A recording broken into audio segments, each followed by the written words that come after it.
So we are going to continue with our next presentation from the team of University of Luxembourg, Mr. Omar and Plapper. The paper is entitled Maximum Flow of Complex Manufacturing Networks. We are looking forward to your video presentation.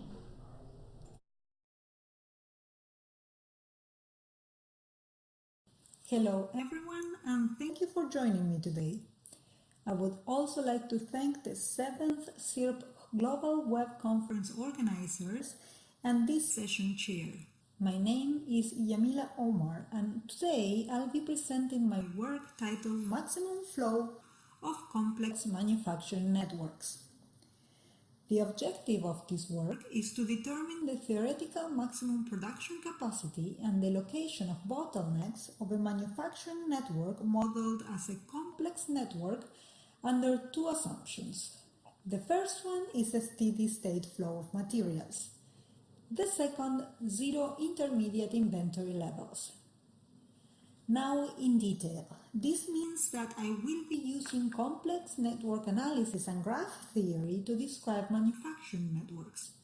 Specifically, I will use something called flow networks, and I will use them to solve an optimization problem known as maximum flow. Don't worry, I will be defining all these terms soon enough. I will also be showing you a real case study, and I will highlight both strengths and weaknesses of this method. So let's start with some definitions. I mentioned the words complex networks. Now, complex networks are represented as graphs composed of a set of nodes and edges. In the case of a manufacturing network, the nodes are the mathematical abstraction of workstations, while the edges represent the material flow between two workstations. Since the material flow follows a predetermined path, our graph is said to be directed. Now, let's see this in practice. A complex network takes the physical plant floor shown in the upper image and abstracts it in the form of a graph, as you can see in the lower figure. This graph can be mathematically defined using an adjacency matrix. Each element of this matrix has a value. It's either 1 or 0. There is a 1 if there exists an edge, there is a material flow transaction between two workstations. Otherwise, the element has a value of 0. In the case of manufacturing networks, a weight matrix conveys more information than the adjacency matrix, since its elements have values that vary between 0 and 1, indicating the fraction of all manufactured items that traverse each edge. So now that we know what a complex network is, let's define a flow network. A directed graph is said to be a flow network if each edge has a non-negative capacity value and subscribes to the following requirements. The first one is that there is a source and a sink. However, in the case that there is no source or sink, or there are multiple sources and sinks, a super source and a super sink can be added.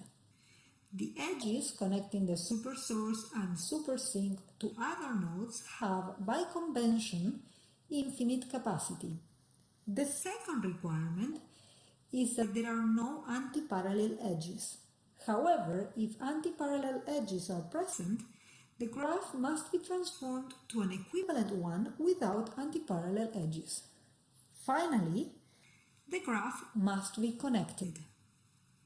One more definition. Given a flow network defined by a capacity function, following the requirements mentioned in the previous slide, the flow is a real valued function that has two requirements of itself. First, the flow value for each edge is constrained between 0 and the capacity of said edge. Second, at the exception of the source and sink, the flow coming into a node must equal the flow leaving said node. Now that we understand the math, Let's find a clear connection between the physical world and the mathematical abstraction. In simple terms, a manufacturing network is a group of workstations that add value to goods with different levels of processing, with the objective to transform raw materials into a finished product. We previously agreed that a manufacturing network can be mathematically represented as a graph where workstations are abstracted as nodes and material flows between pairs of workstations as edges. Nodes and edges have properties that summarize information relating to the manufacturing network. Nodes, that is to say workstations, have capacity values in terms of the number of units they can process per unit of time. Edges, that is to say material flows between pairs of workstations, have weight values representing the fraction of the total manufactured products traversing said edge. However, we must be careful. We stated that our objective was to represent a manufacturing network as a flow network. In a flow network, edges are conduits for material and they have a stated capacity. And nodes are conduit junctions where material flows without accumulating. Of course, there is the exception of the source and the sink that do not follow flow conservation laws. One important thing to understand here is that the capacity of the edges in a manufacturing flow network does not have a one-to-one link to a property of the physical world. In fact, in the physical world, capacity values are associated with workstations, that is to say, nodes, and not with edges. Thus, the question arises of what is the appropriate capacity distribution method in order to most accurately represent the physical world. So let's explore a few options in terms of capacity distribution. The first one is making use of the out degree, which in simple terms is the number of downstream processes associated with a specific workstation. The out degree can be easily calculated from the adjacency matrix. If we use it to distribute the capacity of the workstations to its outgoing edges, all of them will have the same capacity. And thus, this method is suitable when all customer nodes are identical. A second option is to distribute the capacity of the nodes to its outgoing edges by making use of the material flow fractions stated in the weight matrix. This method is suitable when the only information available is that of the real material flows through the network. But if you use it, you must be really cautious. First, this method is constrained to a single product family or a specific product family mix, and you cannot extrapolate it to a different one. Secondly, this is highly sensitive to bias due to daily fluctuations in manufacturing outputs. I suggest that if you guys plan to use it, you construct the weight matrix averaging out daily fluctuations. A third method to distribute the capacity of the nodes to its outgoing edges is by considering the capacity of the customer nodes. This method is suitable when all customer nodes perform the same task but have different capacity values. For example, this happens when the network under study has two different models of the same piece of equipment.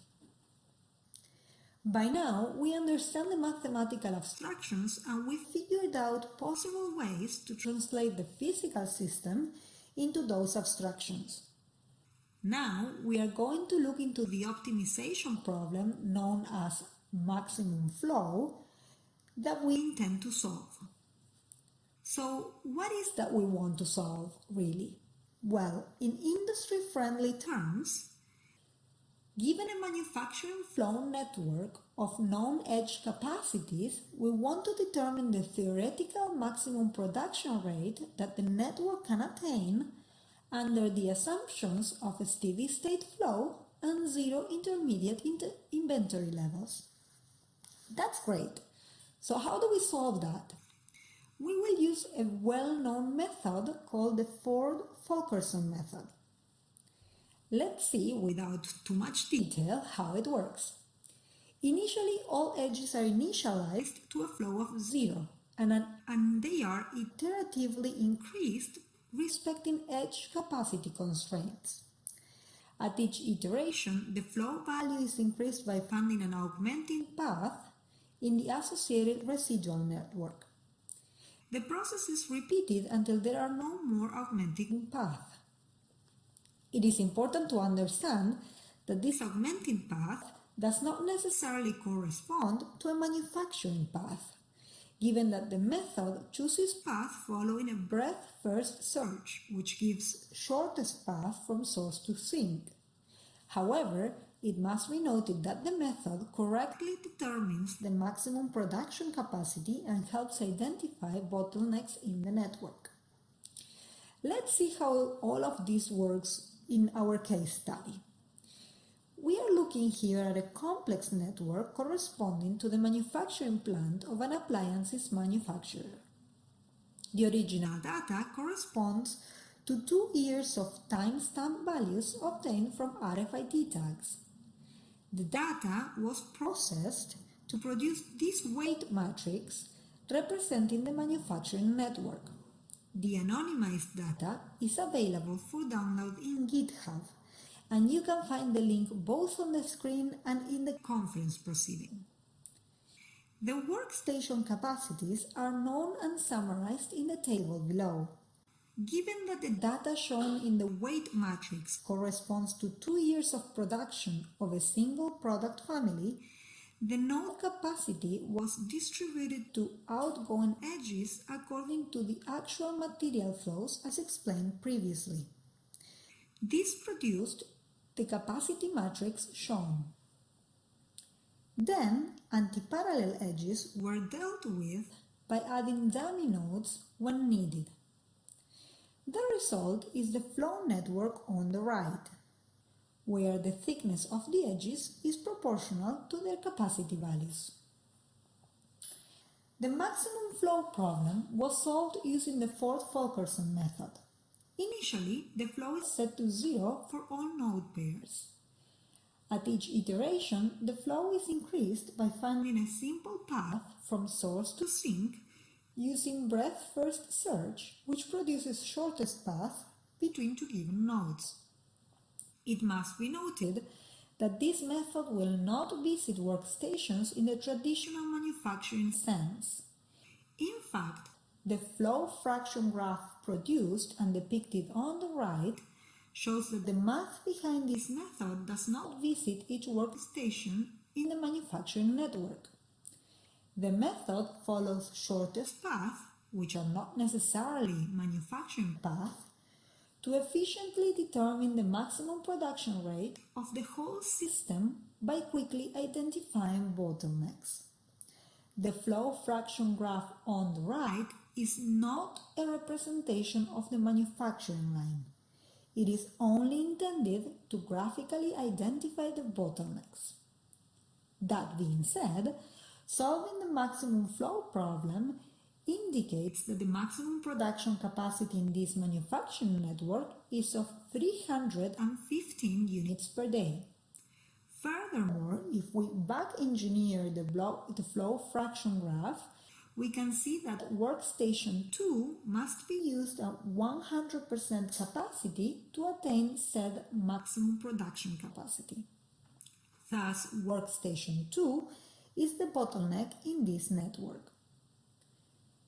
While the results obtained are an exciting first step towards the use of plant floor data for optimization purposes, caution is advised. Zero intermediate inventory levels are known to jeopardize throughput by means of blocking and starving in serial production lines. While the manufacturing network described in the case study is not inherently a serial production line, further research is required to determine the extent to which zero intermediate inventory levels may affect throughput. And with that, I would like to thank you all for your attention.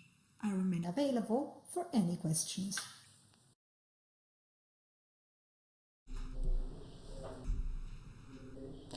Thank you for sending us this presentation. Now we are going to have a discussion with the author Yamila Omar. Yamila, can you hear me online? Yes, I can hear you. Great. Okay, I can see and hear you also. There is one question regarding your paper. Is this method accurate given that the method proposed uses shortest paths? Well, that's actually a great question. I think a lot of people are thinking about it right now. The method is based on two assumptions. The first one is a steady state flow, and the second is zero intermediate inventory levels. Now, this is controversial because in serial production lines, zero intermediate inventory level produces starving and blocking. So when people hear that these are our assumptions, they question the method. Mm-hmm. Now, under these two assumptions, we can definitely get the maximum capacity in the ideal case scenario. Now, a lot of research is required to understand what's the difference between a network, a manufacturing network, and a production line that is serial. And I think that that's where this research will focus next, on seeing whether our manufacturing network will suffer from starving and blocking or not, and whether that will be a problem. And the fact that the method uses shortest path, no, it doesn't affect the result. Effectively, in our case study, we were able to identify the bottleneck, that it was accurate with respect to what was happening on the manufacturing plant in question. Mm-hmm. Thank you for your answer. The next question is, could you give a numerical result or estimation for your case study you have presented? Yes, as we presented, the case study is for an appliances manufacturer. We cannot divulge information due to confidentiality, but in their case, they wanted to know what was the maximum capacity they could attain and where was the bottleneck. Mm-hmm. Doing the analysis using the maximum flow problem, we found out that they could produce 315 units per day, and that the bottleneck under these two assumptions, steady state flow and zero intermediate inventory levels, was the workstation number 2. And under these two assumptions, it means that the only thing that is limiting an increase in manufacturing capacity is the capacity of the workstations themselves. So it effectively identified the bottleneck in this network.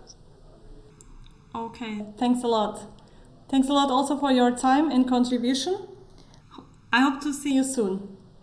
Thank you. Thank you very much. Bye.